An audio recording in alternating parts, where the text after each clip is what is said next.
How y'all doing today? So today on ToolBox Talk, going to be replacing the water pump and heater core on my wife's Chevy Blazer.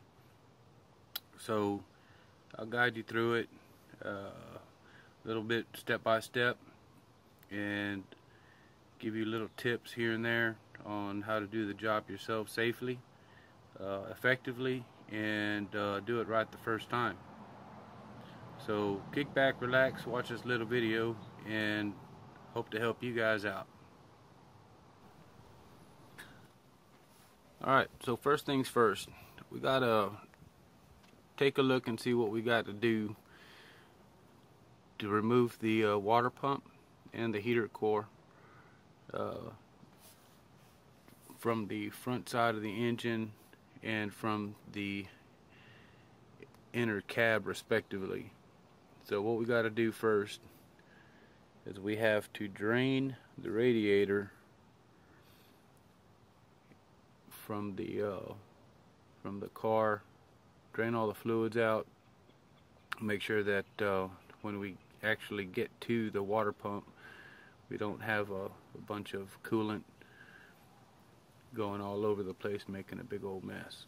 So when you're doing this, try to have some kind of containment if you can, and if you don't, the best way to do it is just to have your water hose handy and spray it down and dilute it as much as you can, as quick as you can, to help protect your animals that might be outside. That glycol is no good for them.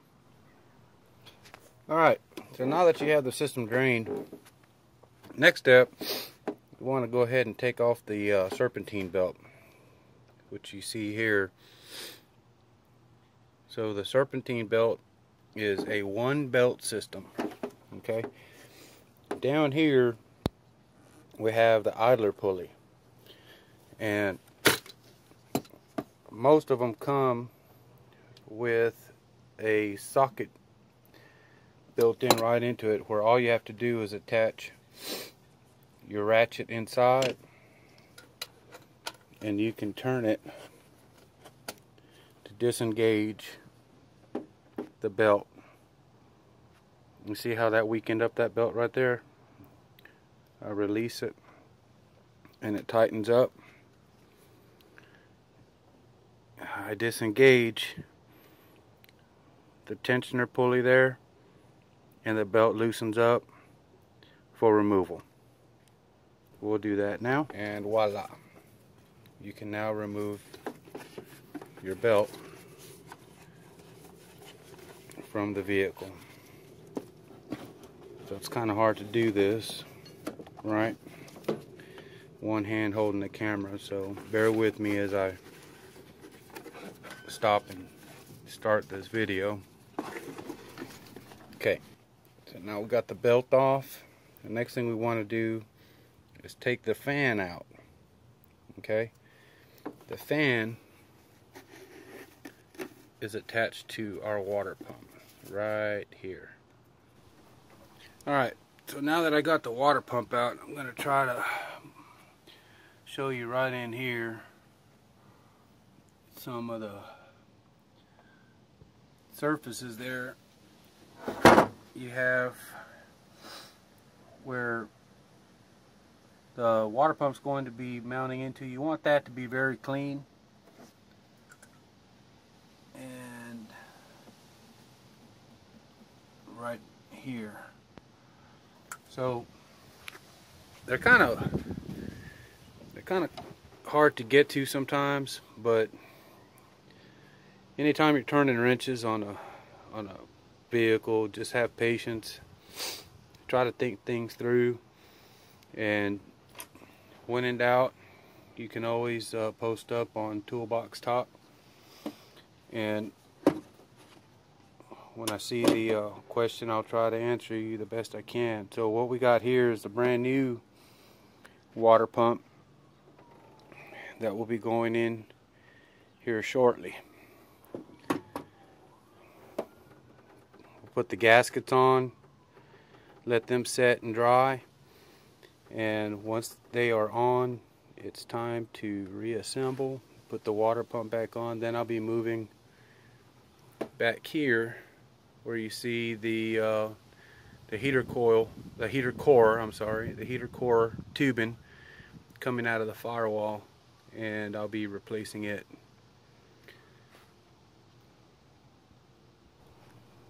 Alright, so I had a buddy of mine ask me, can you use super glue to put gaskets on? And I told him absolutely.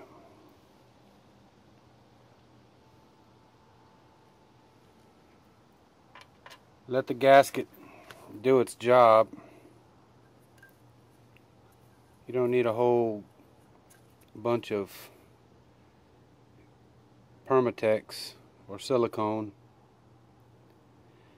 on there in order to have a good seal. I'll do the same over here on this side.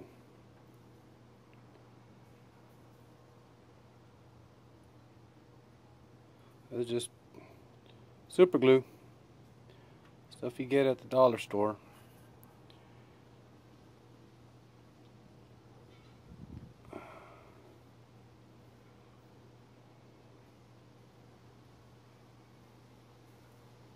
When you do it right,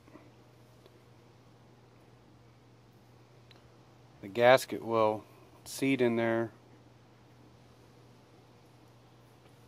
and do its job. Some people like to overload the Permatex, like you see that. Somebody worked on the intake before we owned this truck. I mean, yeah, it's a good seal and all, but it just looks like crap. So I'm also a big proprietor of Never Seas.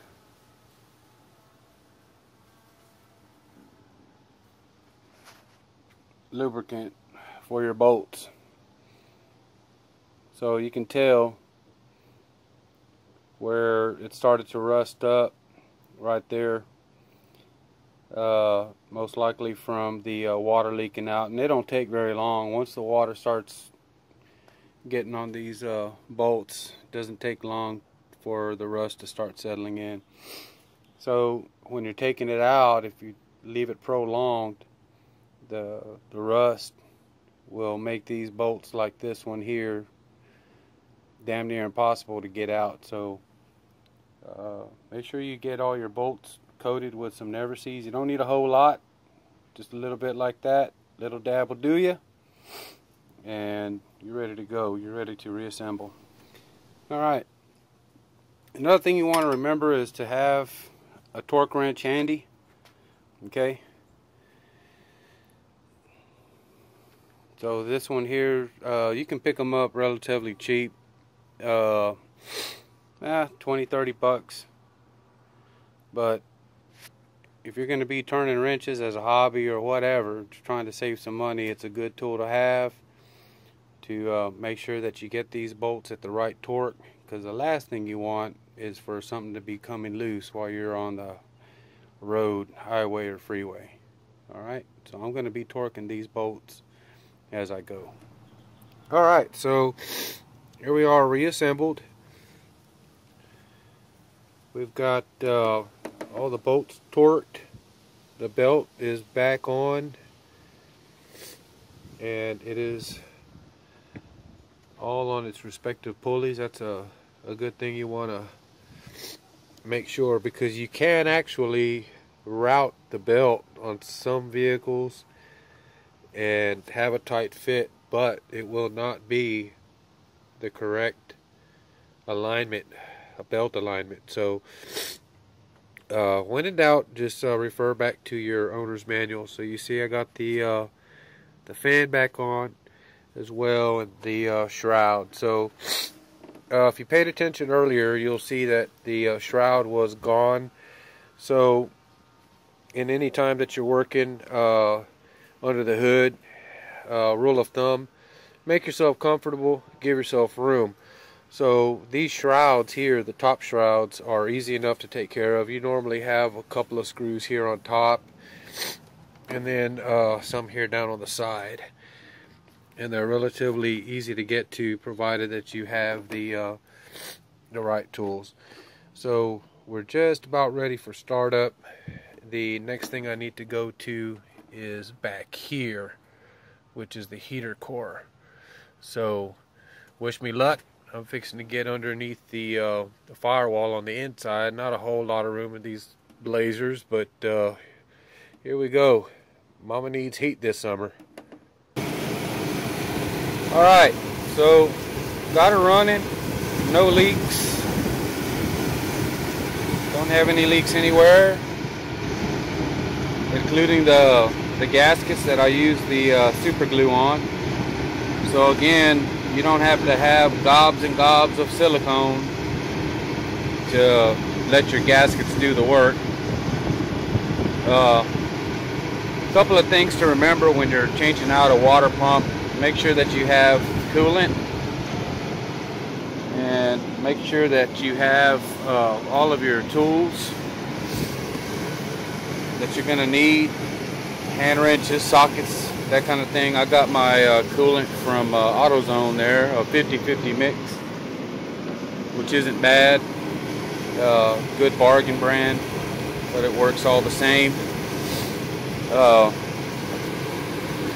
So while you're under the hood, it's good to check out the bearings on your tensioners, and that's your tensioner right there, I'm sorry, and your idler bearings, as well as your alternator.